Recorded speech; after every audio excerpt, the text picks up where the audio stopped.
Фильм 100% қазақша жауапкершілігі шектеулі серіктестігінің тапсырысы бойынша аударылып дыбысталды.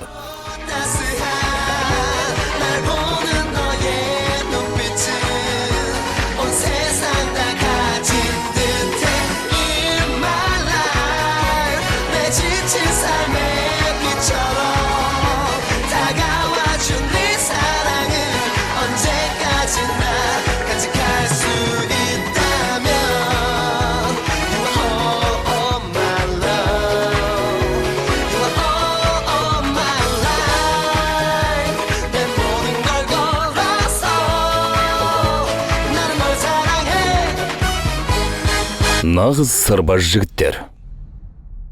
Кореяның Шинхуа корпорациясы Лондонда өтетін Олимпиада ойындарының бас демеушісі болып бекітілді. Әлемдік экономикалық дағдарысқа қарамастан, Корея Республикасының экономикасы күрт өсе бастағаннан бері ұзақ уақыт бойы бұл корпорация дүниежүзілік нарықтағы үздіктердің бірі болды. Шинхуа корпорациясы тұрмыстық электр тауарларымен, автомобиль, сауда операцияларымен, коммуникация саласын Бірінші бөлім. Бұл Кореяның беткі ұстар компаниясы. Шинхуа корпорациясының арқасында еліміздің тарихында алғаш рет экспорттан түсетін кіріс 10 миллиард доллардан асқан кезде компания басшысын президент арнайы қабылдап сый ұсынған. Бірақ ол сый ретінде немерелеріне арнайы мектеп салуға рұқсат сұраған. Сіздердің назарларыңызға Шинхуа мектебін ұсынамыз. Корея тарихында бұрын соңды мұндай оқу орны болған емес. Бірақ ел экономикасының дамуын бәрінен жоғары қойған президент мектепті өркендету үшін қажетті жағдайдың бәрін жасап, тіпті арнайы заң шығарған. Қазір бұл мектепте білім алу үлкен абырой болып есептеледі. Оған тек халықтың 1% ғана қол жеткізе алады. Бұл мектеп бала бақшадан бастап жоғарғы сыныптарға дейін үздіксіз білім беру жүйесіне негізделген. Бұл мектептің түлектеріне кез келген есік ашық. Бұл оқу орны еліміздің барлық талапкерлері мен ата-аналарының арманына әрі мақтанышына айналған. Ал түсе алмағандар ондағы оқушыларға қызғана қарайды. Ал осы бір таңдаулы мектепте орын алатын жағдайлар кез келгенді таң қалдырары сөзсіз.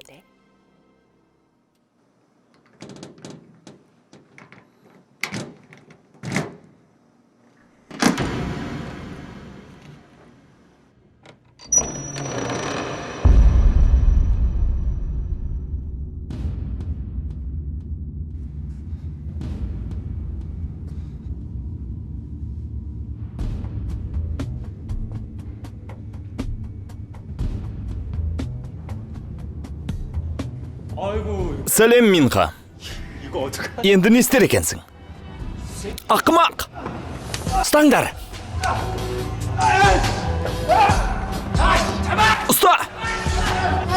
Жіберіңдер!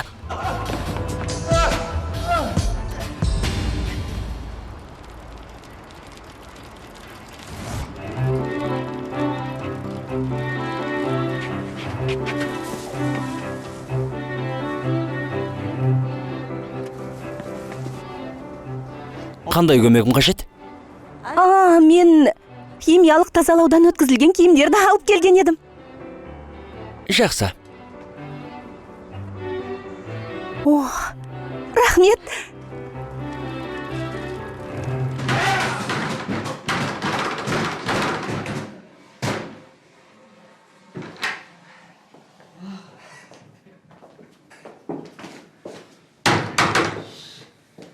Әбден сазайын бердік ау.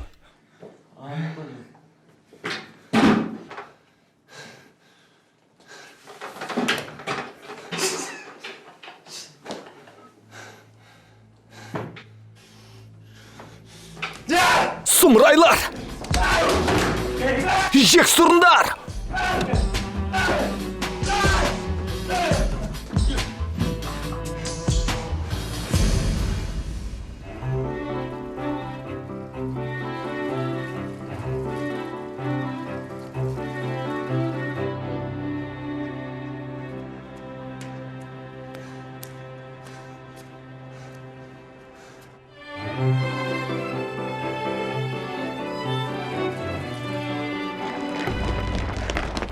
ана жаққа жүріңдер.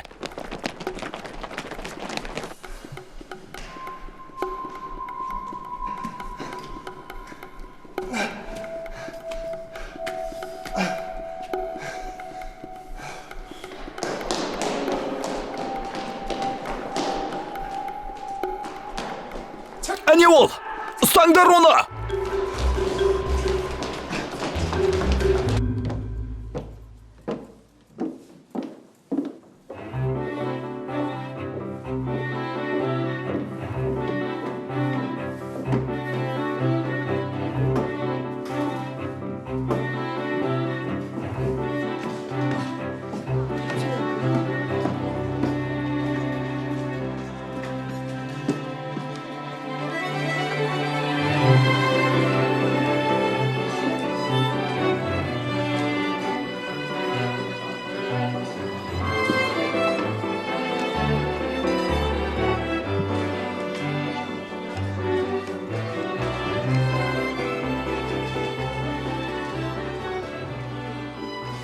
Мәссаған.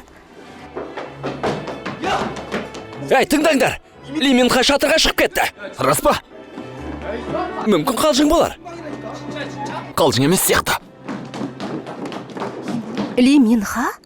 Лиминха? Неге шатырға шығып тұр?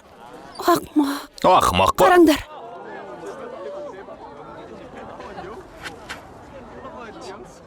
Масқара. Қараңдаршы. Сұмдығай. Мәссаған. 내 머리 맞지? Ол тіпті бір аптада шыдай алмайды деп айттым ғой. 3 күн болса да шыдады ғой. Дәлірек айтсақ, 3 күнге де жетпеді. Иә.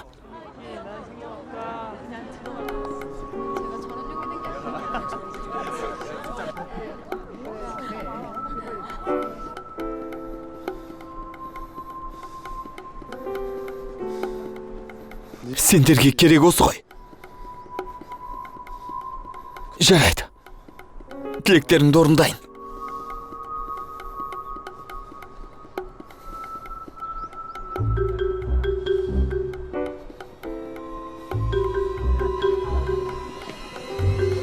Тоқтаңыз! Тоқтаңыз! Тоқтаңыз! Сен кімсің? Мен бе? Айтайын дегенім, мен сіздің киіміңізді әкелдім. Чанди химиялық тазалау қызметі. Сізден 30 мың.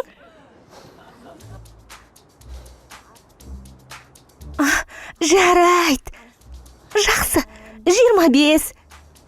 Спорт киіміңіз үшін бермей ақ қойыңыз. Рас айтам. Егер өліп қалсам, ақшасын ата-анамнан аласыз. Айтады екенсіз. Не? Өлесіз бе? Сіз өлгелі тұрсыз ба?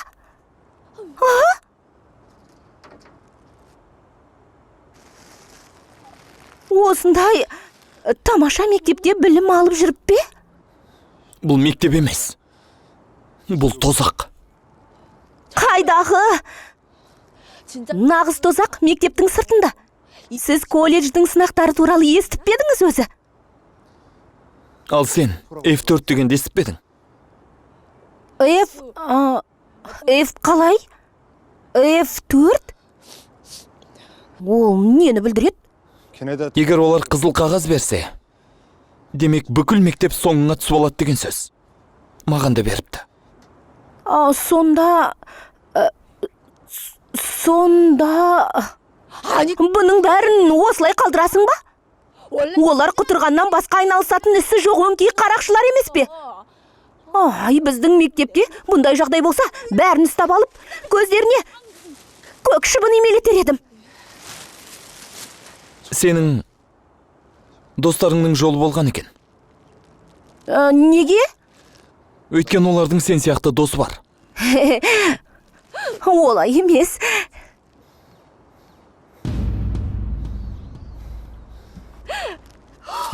Жоқ! Тоқта!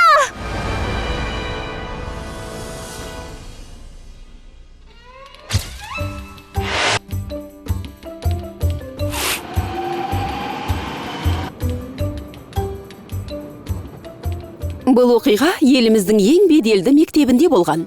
Оқушыны өлімнен құтқарған қыз кім? Қаһарман қыз мектепке кездейсоқ келген. Ол қарапайым зат жеткізуші қыз. Байлардың балаларының оқуға емтихансыз түсуіне жол берілмесін. Ол оқушылардың бәрін жазалау керек. Ана ретінде мұндайды кешіре алмаймын. Шинхуа дүкендеріне баруды тоқтатайық. Шинхуа жабылсын! Жабылсын!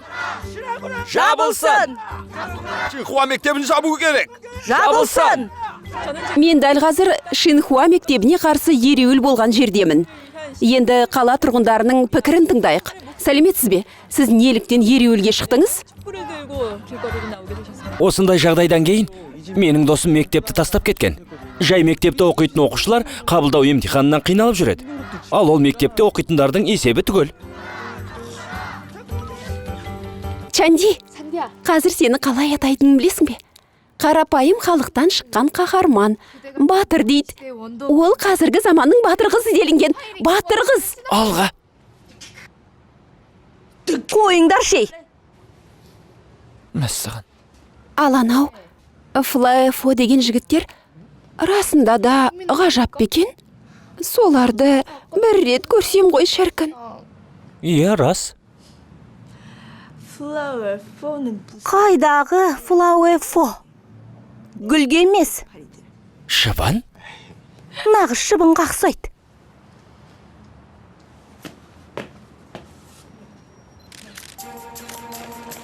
Чанди! Бер қараңыз! Бер қараңыз! Сізден Чанди сұхбат алуға ханым! бола ма? Чанди ханым! Чанди ханым, сұрағымызға Түсінеміз. жауап беріңізші. Сұхбат алуға бола ма, Чанди ханым? Чанди ханым! Дарынды балаларға арналған мектеп осы ма? Не лингвистикалық емес, не математикалық емес, кәдімгі бай балалар оқитын мектеп. Біз теңдікке негізделген қоғам құрмап бедік. Ал мына мектеп ақсүйектерге арналған.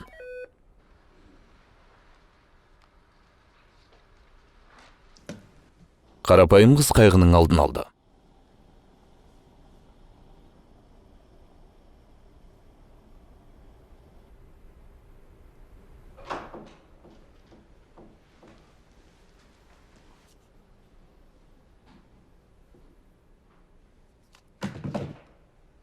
Кешіріңіз ханым. Пиар департаменті бәрін бақылауға алып отыр. Демек бәрін бақылауға алып отыр ма? Бұған қалай жол бердіңіздер? Журналистер Джун Фионың атын қолданған, ал сіздер ештеңе істемегенсіздер ме? Кешіріңіз ханым. Қоғам пікірі неге қауіпті екенін білесіз бе? Өйткені шетіне надан. Бір от лап етсе болды, оны ауыздықтау мүмкін емес. Олар себептеріне де бас қатырмайды. Ал отты кім жақса, сол өшірсін. Ханым, премьер-министр хабарласып тұр. Алло, тыңдап тұрмын. Иә, жағдай қызық болып барады.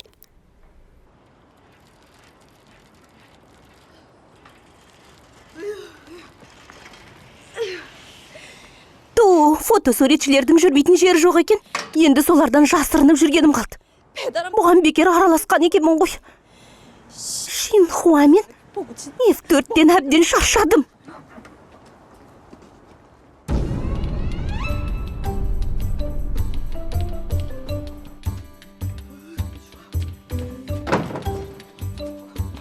Мен келдім. Міне қызымыз да келді. Чанди, амандас. Мына кісі Шинхуа корпорациясының президентінің хатшысы. Не? Атақты батыр қызбен танысудың да сәт түскеніне өте қуаныштымын. Мен оны етерген жоқпын. Бәрі F4-тің кесірі. Мен басқа шаруамен келдім. Чанди қызым, мұқият тыңдап ал. Ертеңнен бастап сен Шинхуа мектебіне баратын боласың. Шинхуа мектебіне! Мұны қалай түсінеміз? Бұл шындық. Президенттің шешімімен саған шәкіртақы тағайындалыпты. Шәкіртақы! Шәкіртақы! Иә! Шәкіртақы? Не үшін? Енді біздің мектепте оқитын боласыз. Әпке, сен жүзумен айналысатын едің ғой. Енді соны жалғастыр. Қайтадан жүзумен айналысасың. Қайтадан жүзумен айналысасың. Айналысасың. Мен қарсымын. Неге? Неге жоқ дейсің? Есің дұрыс па? Білесіз бе, маған өзімнің мектебім ұнайды. Шинхуа мектебі мен сияқтыларға арналмаған. Ол жерде оқығым келмейді. Кешіріңіз. Тыныш. Не? Чанди, асықпай тағы да ойланыңыз. Ойланатын ештеңесі жоқ. Ол ертеңнен бастап жаңа мектепте оқиды. Қане, барыңдар. Кешіріңіз. Тыныш. Тыныш дедім ғой.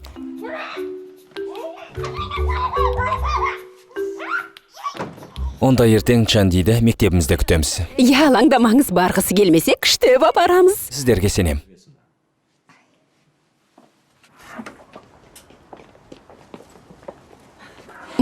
Мырза. Бұның қандай тамаша мүмкіндік екенін түсінеміз.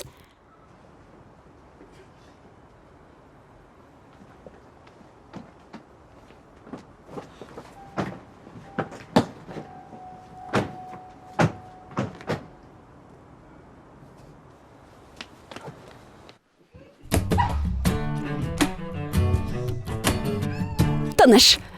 Маған айғайлама, одан да ананы қара. Апа! 너도 눈 있으면 저것 좀 봐.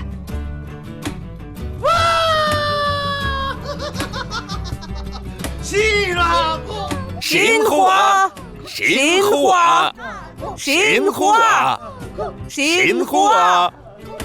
Әпке, осындай күнге жетеміз ау деп ешқашан ойламап едік, е? Сен де әпкем болған үшін өмірімде алғаш рет қатты қуанып тұрмын. Әке! Шинхуа мектебінде оқығың келмей ме? Ол мектептің ақысы қанша ақша екенін білесің бе өзің? Не айтсаң да бәрібір. Ол мектепке мен бармайым. Түсінбеймін сені, қызым. Біреулер ол жерге ақшамен де түсе алмайды. Ал сен өзің бас тартасың ба? Апа! Кеше ғана Шинхуа мектебін жамандап отыр едіңіз ғой. Оның бәрі ашу замен айтылған болатын. Түсінші, қызым. Мына ұсыныс Құдайдың жіберген мүмкіндік емес пе? Ал бұндайда кімнің болса да пікірі өзгеріп кетеді. Білмеймін.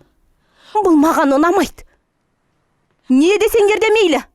Мен ол мектепке бармаймын. Болды. Бірақ суға жүзуді ұнатасың ғой. Бассейні бар мектепте оқығым келеді деп маза бермеуші едің ғой. Сонда қайдағы бір бассейнмен көндіргілерің келе ме, апа? Айттым ғой, бармайым. Барғым келмейді.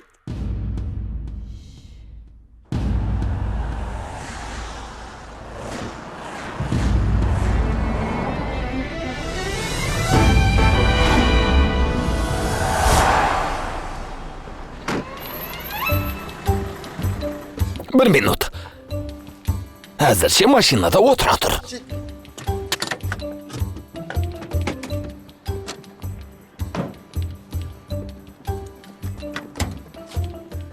Ой.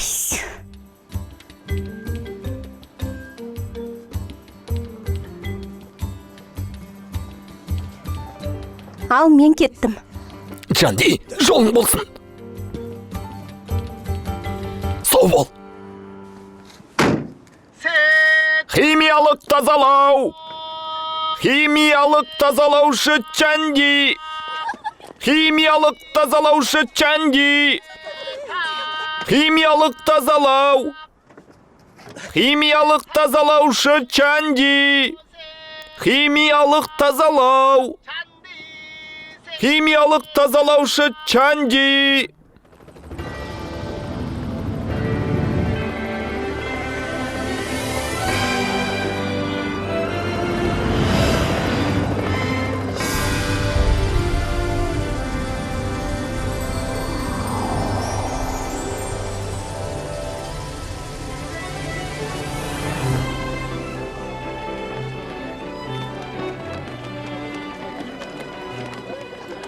Қараш, менің сағатым. Сырғам әдемі ме? Иә, әдемі екен.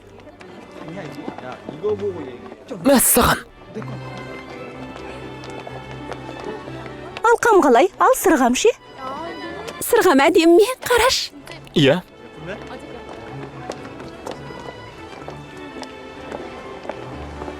Кореяда мына жейденің 2 ғана данасы бар. Біреу менде, ал екіншісі кімде екенін білесіңдер ме? Кімде? Кучун Пьода. Мә, мықты ғой ол. Ол екеуміздің талғамыз бірдей болғанын айтсашы. Күйеуге берші. Бірінші маған берші.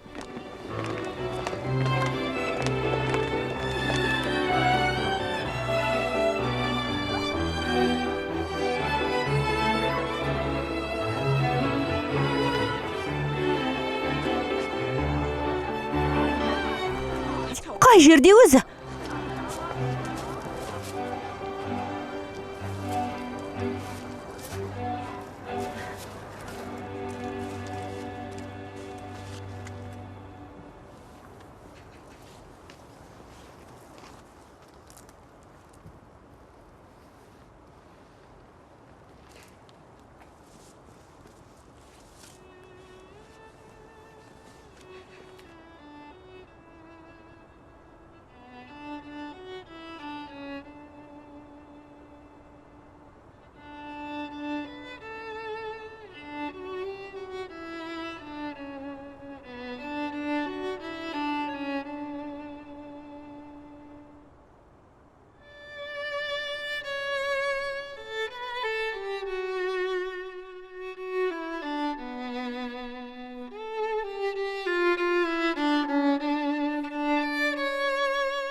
Көмектесіп жібересіз бе?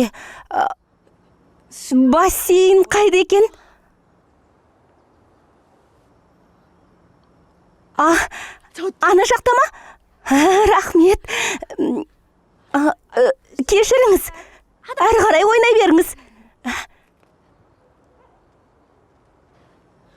Сау болыңыз.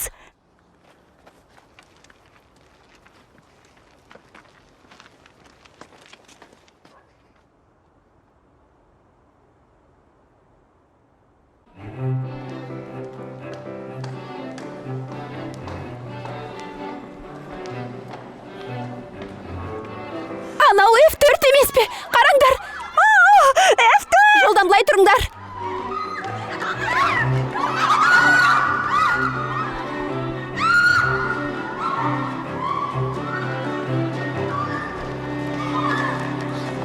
Былай тұршы.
Бірдеңе болып қалды ма?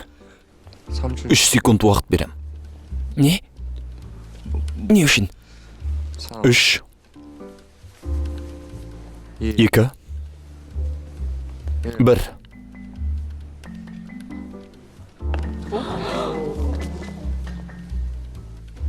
Убин шырын қалып беді?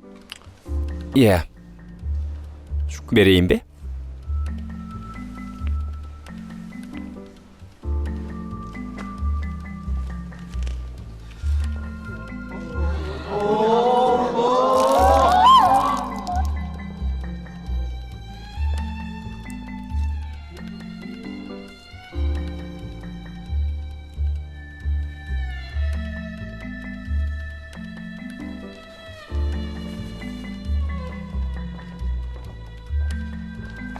бәрі дұрыс па?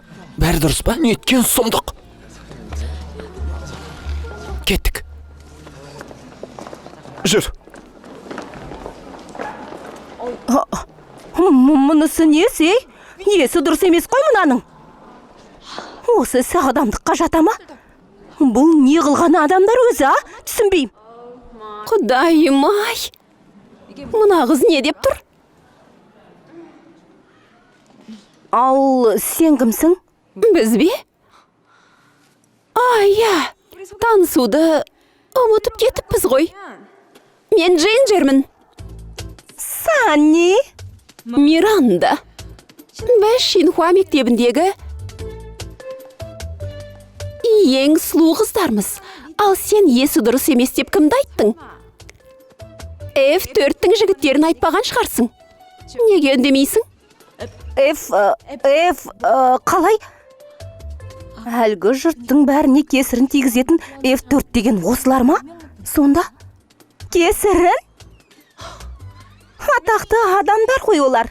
Енді тіліңді тартып жүрмесең, өз тілің өзіңе жау болады. Сен кір жуатын жерден келгенсің бе? Ей! Дұрысы, химиялық тазалау орталығы. Онда тұрған не бар? Мен кір жуушының қызын өмірімде бірінші рет көріп тұрмын. Қызық екен. Қанша қарасаң да өзің біл. Бұл үшін ешкімнен ақша сұрамайым. Солай де. Сенің орныңда болсам, мектепте алғаш келген күні тыныш жүрер едім. Не? Тым болмаса F4 туралы абайлап сөйле. Несі бар? Абайлап сөйлейтіндер олар сонша кім еді, а? Не деп тұрсың өзі? Сен F4 туралы шынымен де ештеңе білмейсің бе сонда? Білмейм.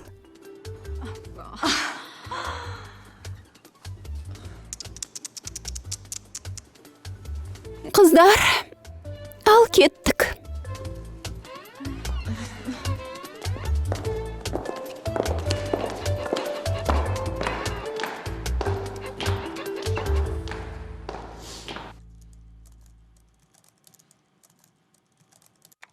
Сону Бин, Емсел Констракшн құрылыс компаниясының мұрагері. Тіпті Чеджу аралының тең жартысы соның меншігінде. Осыдан 50 жыл бұрын құрылған ұйым кезінде мафиямен байланыста болыпты. Олардың меншігінде көптеген түнгі клубтар мен мейрамханалар да бар екен. Ірі компаниялардың бірі болып саналады. Сой Джон 16 жасында жас мүсіншілер жарысына қатысып, кемеңгер мүсінші болып танылған. ЮНЕСКО-дан іріктеп алынған дарынды мүсіншілер қатарына енген.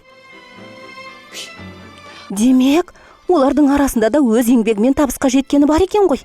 Кемеңгерлер тек кедейлердің арасынан шығады дегенге келмейді екен. Дегенмен ол атақты Сон Юхонның немересі екен. Усын мұражайы олардың отбасына тиесілі екен. Усын мұражайы ма? Оның бәрі қанша тұрады? Қызық. Санамай-ақ қой, шегіне жете алмайсың.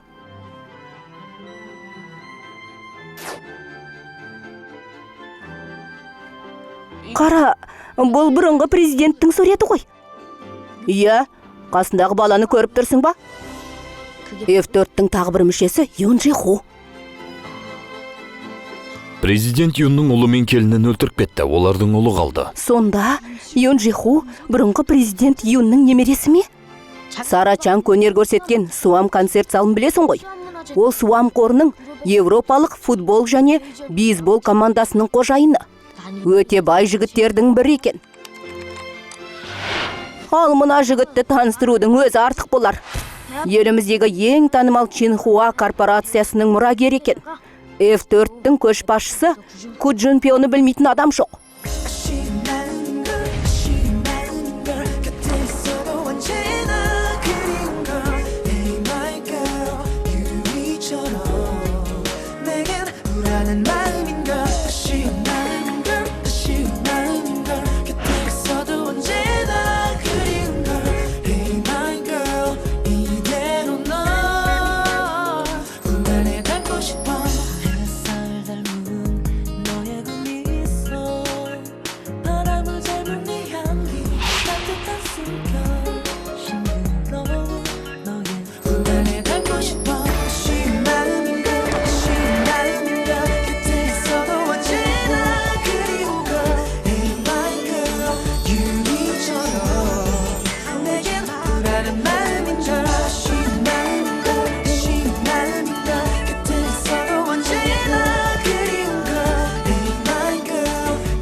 Әлгі F4 деген осылар ма?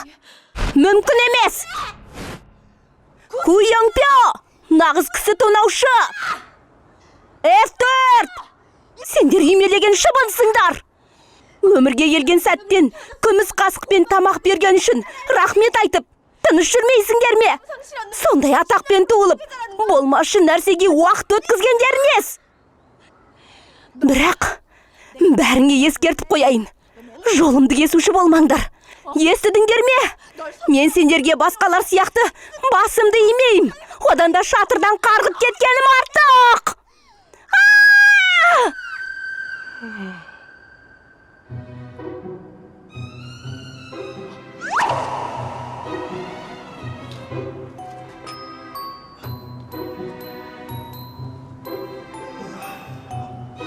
Мынау июнь шиқу ғой.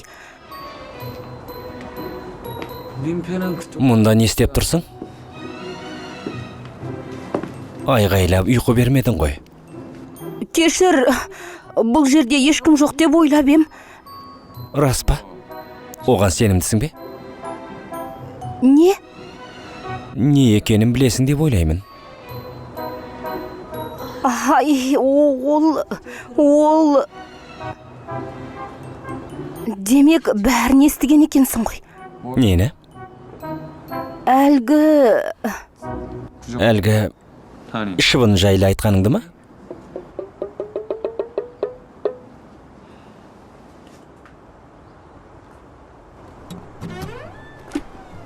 Айтпақшы. Ол Ку Чунпё. Не? Чунпё. Сен оның атын дұрыс айтқан жоқсың. Біреуді жек көрсең де, оның атын дұрыс айтуға болатын шығар.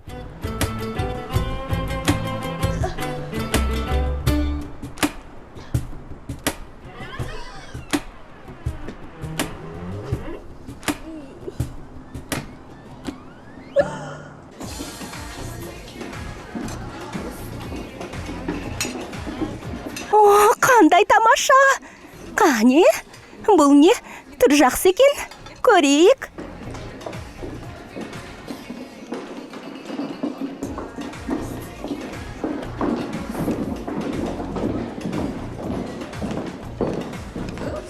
Ай, мынау ненің иісі?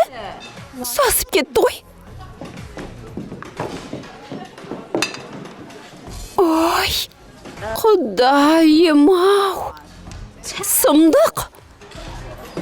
Ей, сен! Мұнаны қалай жеп отырсың, зиян емес пе? Қандай тамақ екенін көрмей тұрсың ба? Көріп тұрмын. Онда неге жейсің? Маған бұл емес. Бағасы $50 тұратын тамақ жеу зиян. Сонда күн сайын мектепке осы тамақты алып келесің бе? Әкелем. О, құдайым.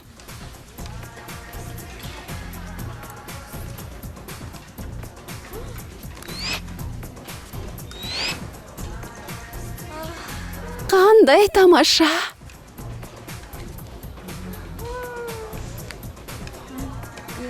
Керемет. F4 келе жатыр. Тез барайық. F4 Несу тезірек қосаңшы. Бол. мәссаған.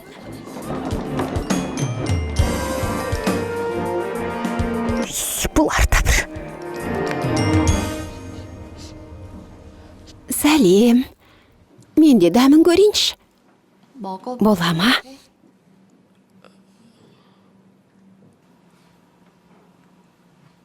Сау болыңыз. Сау болыңыз.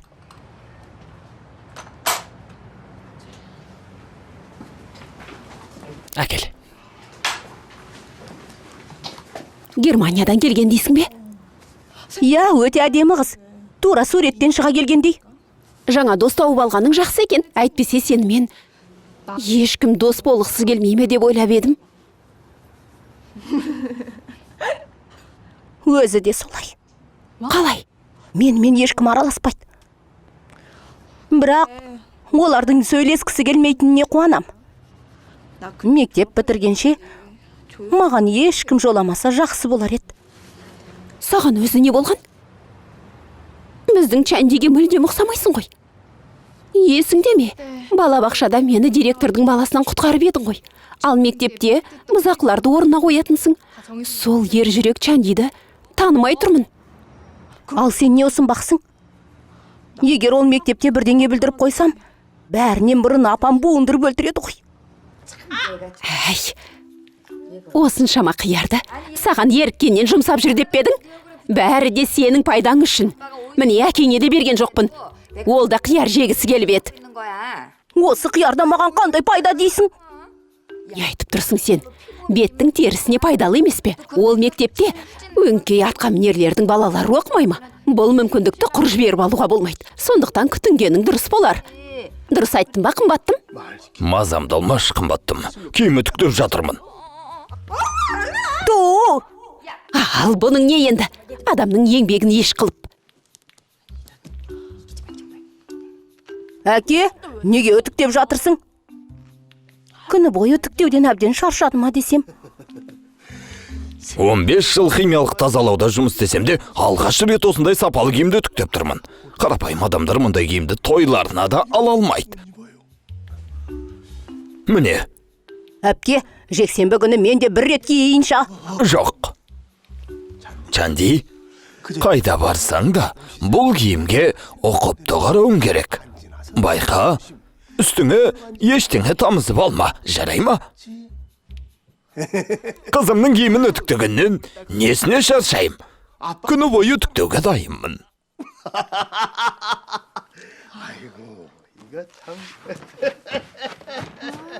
Ой, ақымақ қызым-ай. Қымбаттым, 안 깜. ішкі бетінде үтікте.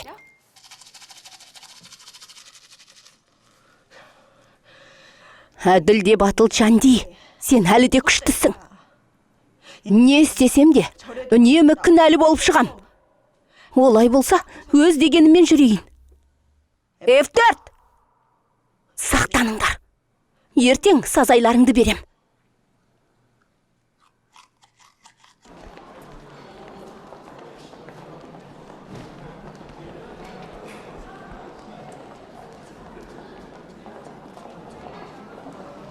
F4 келе жатыр. Қайда? Олай!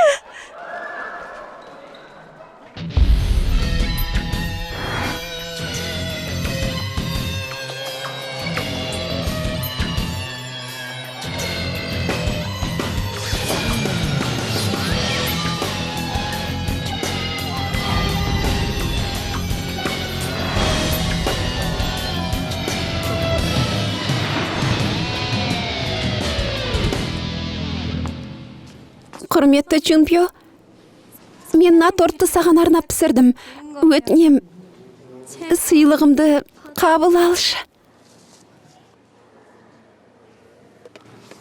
Қабыл алды. Қабыл алды. Мәссаған.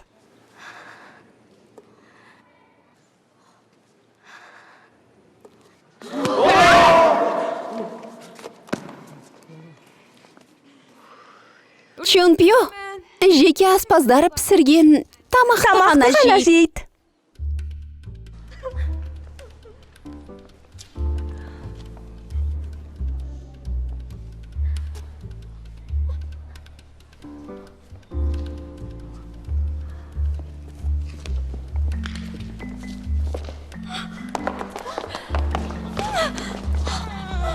Күн Чунпио.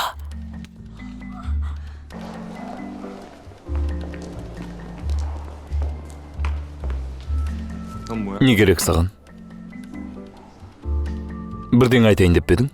Иә, айтам. Көп нәрсе айтпақпын. Сен! Спайлық дегенді білесің бе өзің, а? Кішіпейілділік туралы айтпай-ақ қояйын. Егер де сыйлықты ала салсаң, сенің қолың сынып қалар ма еді? Айтшы. Әлде әлгі жігіт құсап, ол да шатырға шығуы тиіс пе еді? Саған не керек? Бірден айтайын деп пе едің?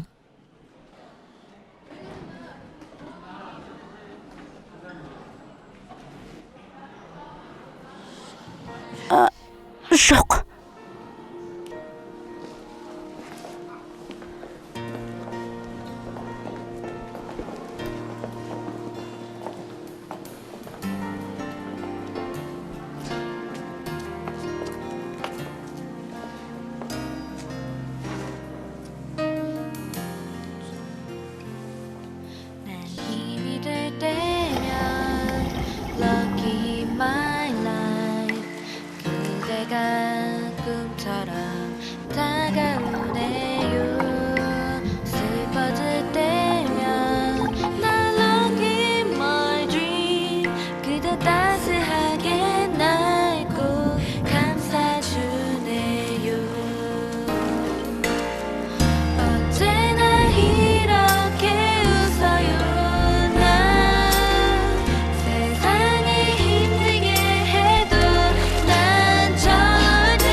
Мұның не?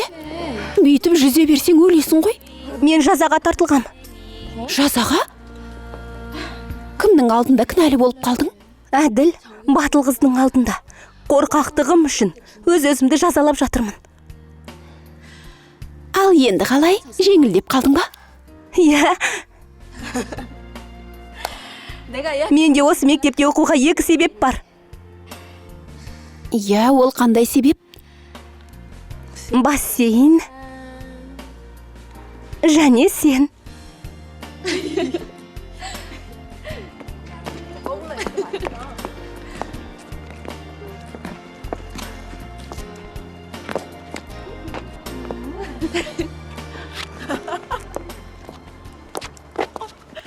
Ей, абайла!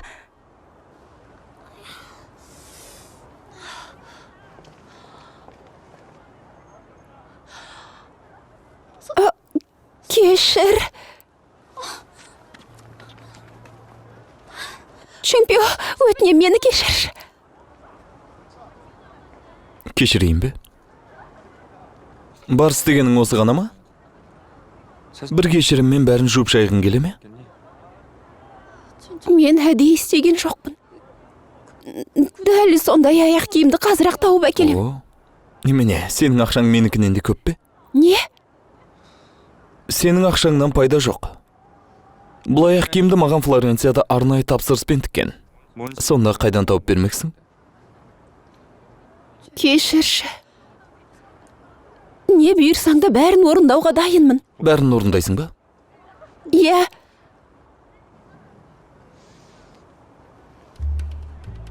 Онда жала. Не? Жала дейм.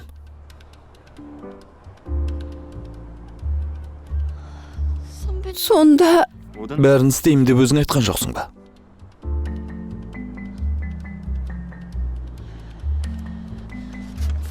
Мүмкін осы да жетер.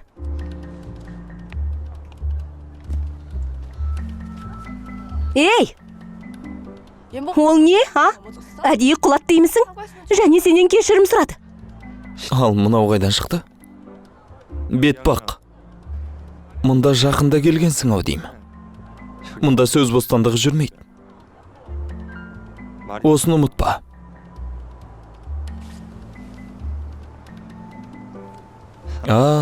Енді білдім. Түсінікті болды. Сен әлгі бүкіл елге танымал болған батыр екенсің ғой. Асып бара жатқан ештеңең жоқ екен. Ойлағаныңдай болмағанына қуаныштымын. Үнем осылай бөтендердің ісіне араласып жүрмексің бе? Не керек саған? Бұған менің құрбымның қатысы бар. Әлде байдың балалары достық пен адалдық туралы білмей ме? Достық? Қане, досың үшін не істей алатыныңды көрейік ендеше. Жала. Не? Егер де оның орнына жаласаң, құрбыңды кешірем.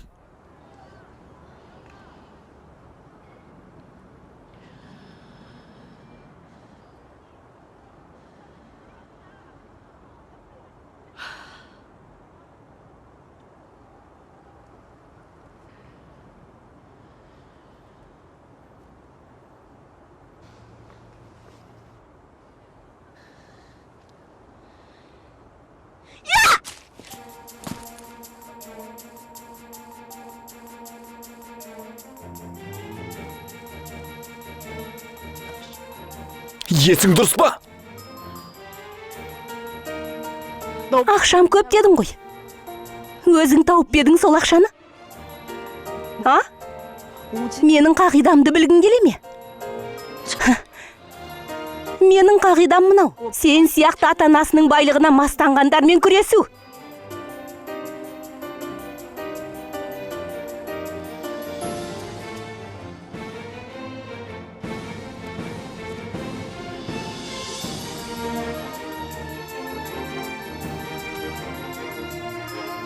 Есіңде болсын, бұл үшін 2500 алады. Ал мен артығымен бердім. Егер дақты тазалай алмаса, бізге кел.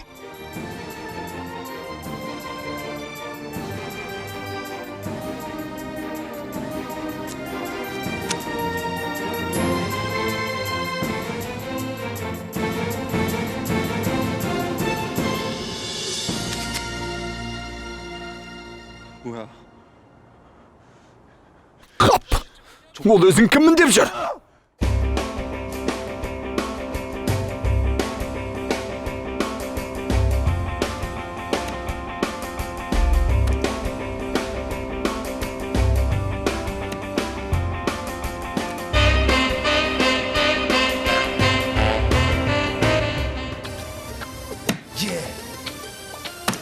Let's go. 처음 나를 봤을 때 시큰둥 같이 먹고 외모도 내 스타일은 절대 아니고 One time 자꾸 옆에서 보면 Чемпионға не болған? Бүгінгі оқиға ауыр тиді-ау деймін. Күні бойы осылай жүр.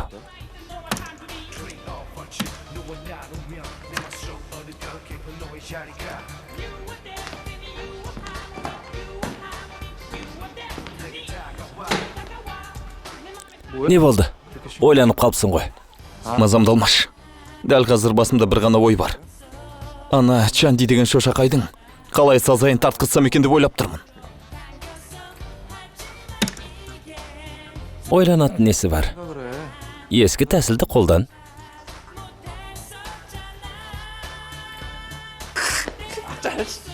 Бауырым, сен нағыз кемеңгерсің.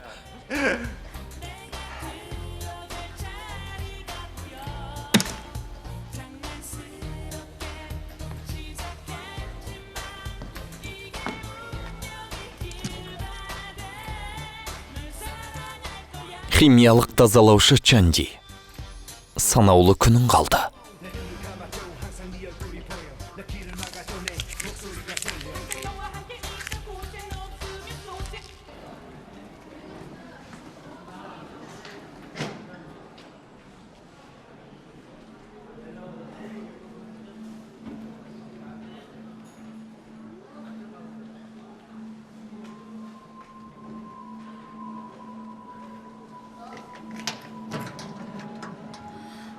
Қараңдар, біз сыныбындағы Чанди қызыл қағаз алды. Қараңдар, қараңдар. Мәссаған. Футбол ойнап жүрміз бе? Қайдағы қызыл қағаз? Фи.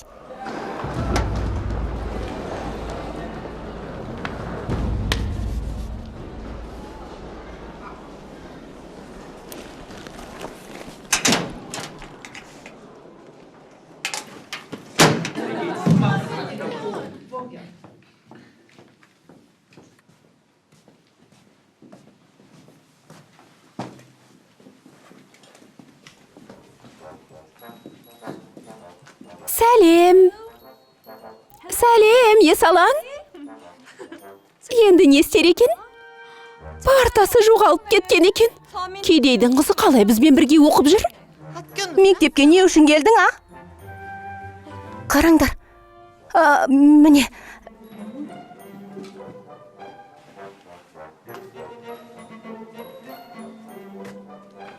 Жоғал сайқал, мектептен құры.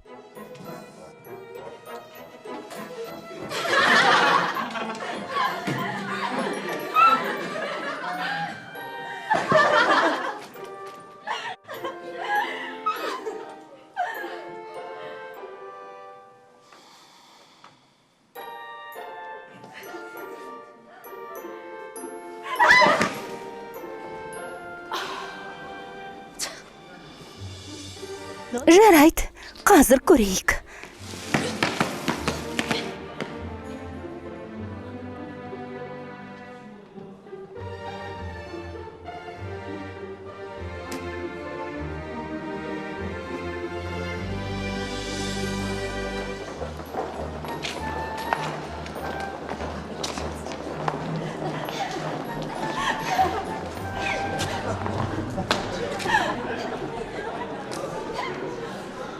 Бұны кім істеген? Егерде айтарларың болса, құлағым сендерде. Кім?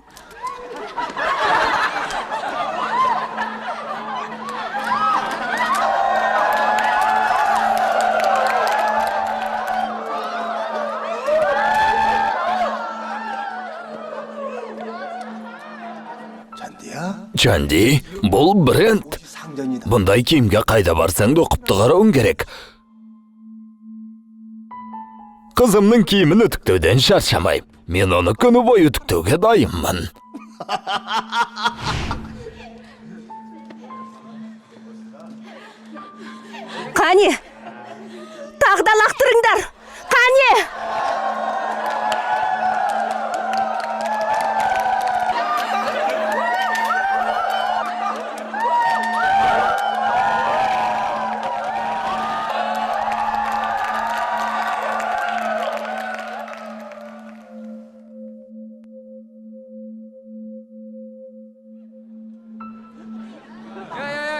Аямаңдар, түбіне дейін төк.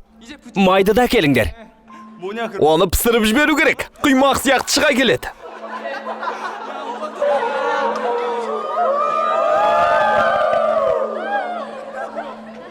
Қане, тағы да.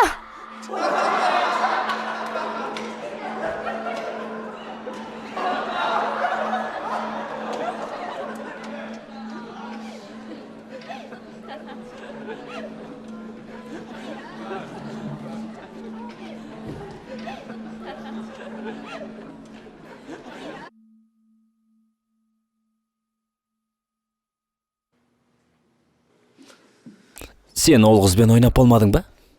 Болған жоқпын. Тізерлеп келіп, кешірім сұрамайынша тоқтатпайым. Өз басына бәле тілеп алған өзі. Боларс болды. Ол тіпті бір аптаға да шыдамайтын секілді. Мен оған 3 күн берем. Егер менікі болса, сенен бір қыш құмыра. Менің ісіме ешқашанда қызықпаушы едің ғой. Қазіргі жүріп жүрген қызым сенің заттарыңа қызығады екен. Жарайды, егер мен ұтсам, сенен ең сұлу қыздардың телефон нөмірі. Келістік. Бәстескенді қойыңдар. Ол қыз қазір осында жетіп келеді. Қараңдар. 5, 4, 3, 2, 1. Тадам!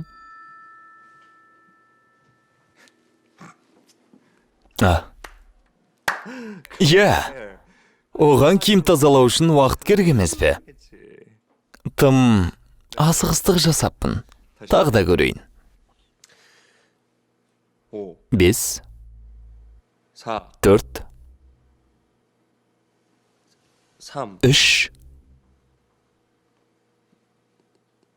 2,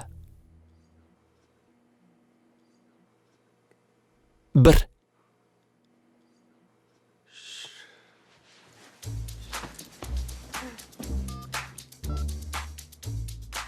Сен бәрін істедің бе?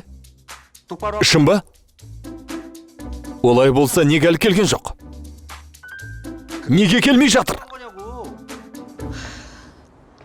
Мені осыдан кейін кешірім сұрайды деп ойлайсың ба? Есіңде болсын, мен бұны осылай қалдырмайым.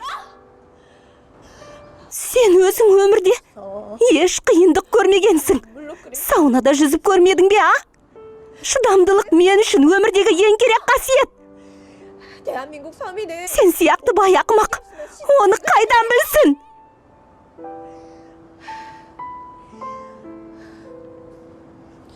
Маған қанша жұмыртқа лақтырдыңдар. Ал оның ше, бағасы удай қымбат. Қанша?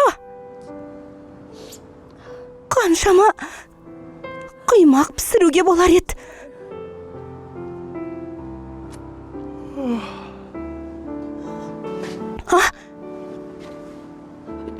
Бұл кім? Сен адамға мүлдем ұйқы бермейді екенсің.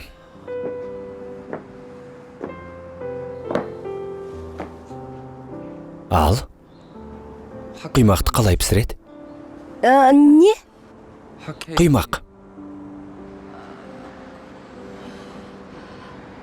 Құймақ істеу үшін ұн, су және қант керек. Болды. Оны пісіру өте оңай. Иә, оңай екен.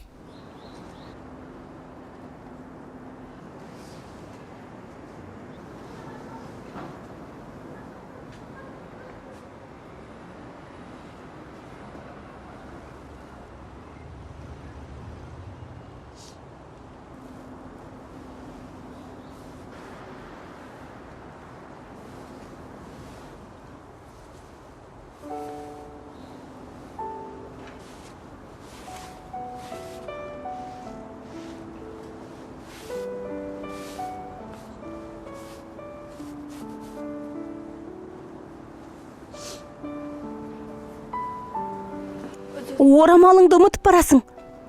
Ештең етпес. Оны жуып әкеліп берем. Керек емес. Өзің шынымен де шошақа екенсің.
Чанди, құрбым, кешірші мені.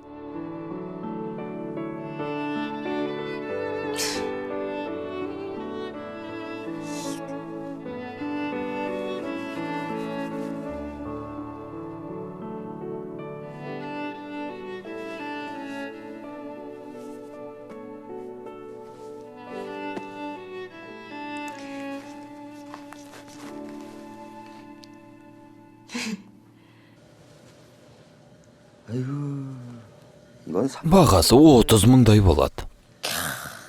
Қанша болатынын өзім де білем. Мені ақымақ дейсіз бе?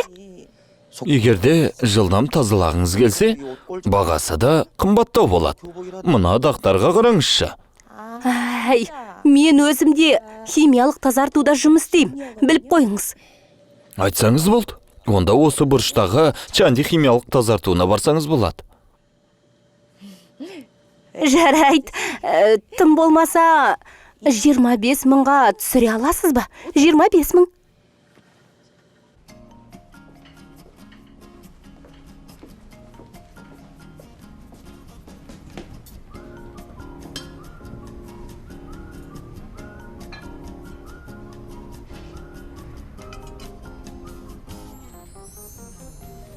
Өтінем.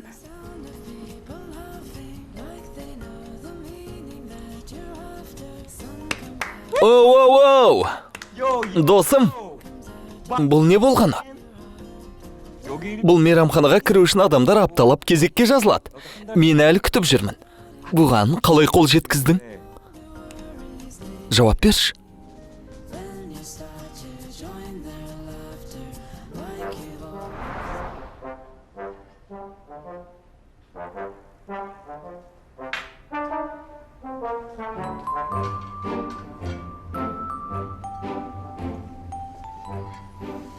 Меніңше осы әдемілеу сияқты. Иә, дұрыс айтасыз. Өте әдемі екен. Осыны алсаңыз, сіздің тамақтарыңыз одан да дәмдірек болады. Менің аспас екенімді қалай біліп қойдыңыз? Сіздің нәзік қолыңыздан.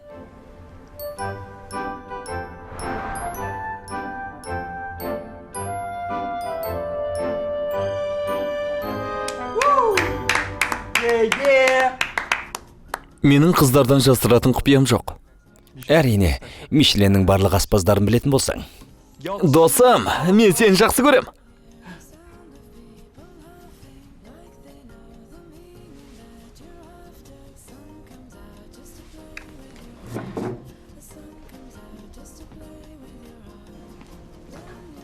Сәлем. Бәрі ойдағыдай өтіп жатыр ма? Бәрін айтқанымдай орында. Қателесуші болма. Түсіндің бе?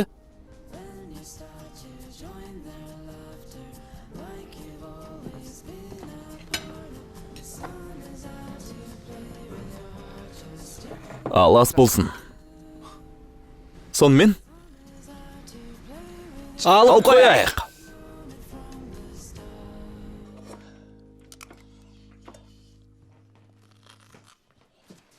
Қой, болды. Апа! Басқа қыздар болса өздеріне қарап аз тамақтанады. Ал сен болсаң не істеп отырсың? Мен неге Жарысың ба? істеуім керек? Болды Неге? қой. Болды. Апа! Иә, ана мектебіңдегі байлардың көңілінен шығу үшін дене пішініңе қарап жүруің керек. Есіңді жина, бал емессің ғой енді. Сенің ата-анаңның тасып бара жатқан дүниесі жоқ қой. Қане бер маған. Тамағымды қайтар. Тоқ жүру диетадан да артық емес пе, апа? Жоқ. Ек арық жүзушілер ғана табысқа жетеді. Кемионаны білмейтін бе едің? Қазіргі тренд жайында дымда түсінбейді екенсің. Қанеки, дереу маған бер. Мені жайыма қалдыршы. Бер дедім ғой саған. Тез бер. Апа, негізінен Кемиона жүзуші емес, ол мәнерлеп сырғанаушы емес пе? Тамағыңды бер маған. Болды, жетер. Чанди. Бер дедім саған. Чанди. Чанди. Чанди. Чанди. Аш есікті. Чанди.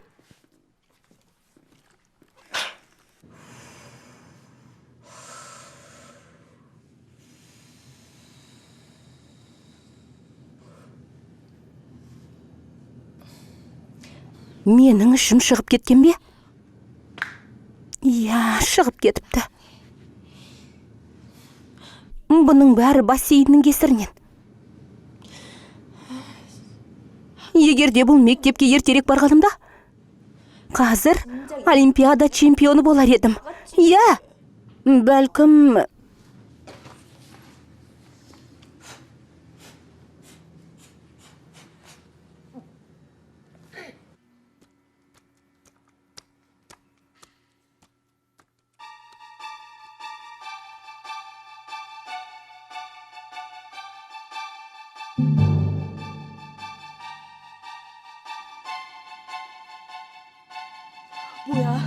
Мына жерге не болған?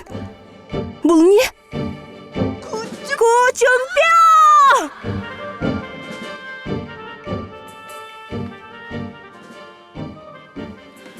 Досым, неге мәз болып отырсың? 지금 저 아마 뚜껑치 Жынданып жүрген шығар. Иә? Кім? Әлгі химиялық тазалаушы ма? Бүгін қай күн өзі? 가만 Бір аптадан асып кетті. Демек, мен жеңдім ғой. Иә, Қыздарыңның нөмірін бер енді. ол қырсық екен. Меніңше, F4-ке қарсы шығуға дәті барған алғашқы қыз.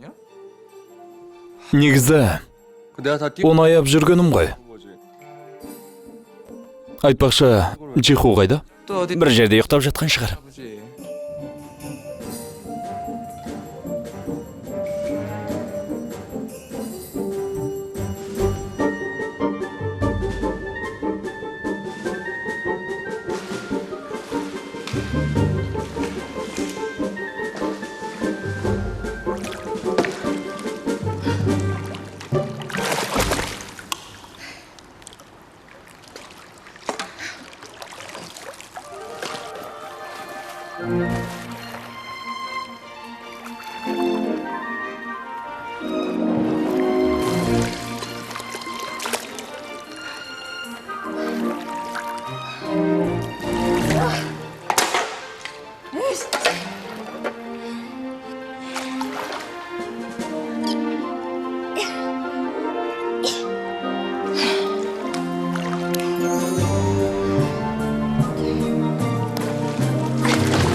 Не, сен оны таба алмадың ба? Сенен ешқандай пайда жоқ.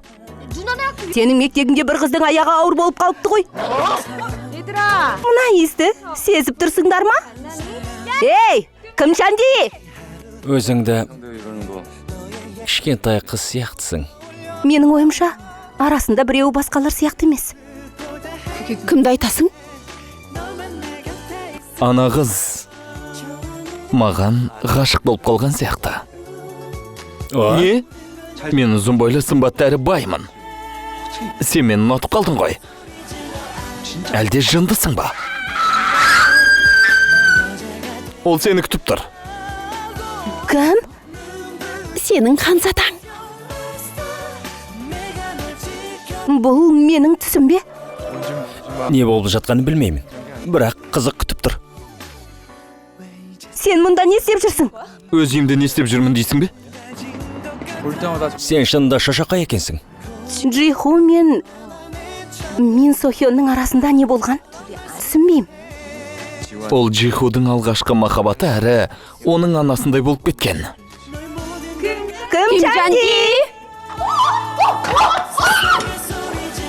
Джумпио, бас сенге құлап кетті. Джумпио, көзіңді ашшы. Джумпио! Бірінші бөлімнің соңы. Фильм 100% қазақша жауапкершілігі шектеулі серіктестігінің тапсырысы бойынша аударылып дыбысталды. 2019 жыл. 하늘을 걸고 맹세해 태양이 불타 없어질 그날까지 널 사랑해 Oh my love 기도해 날 허락해 주길 너의 남자로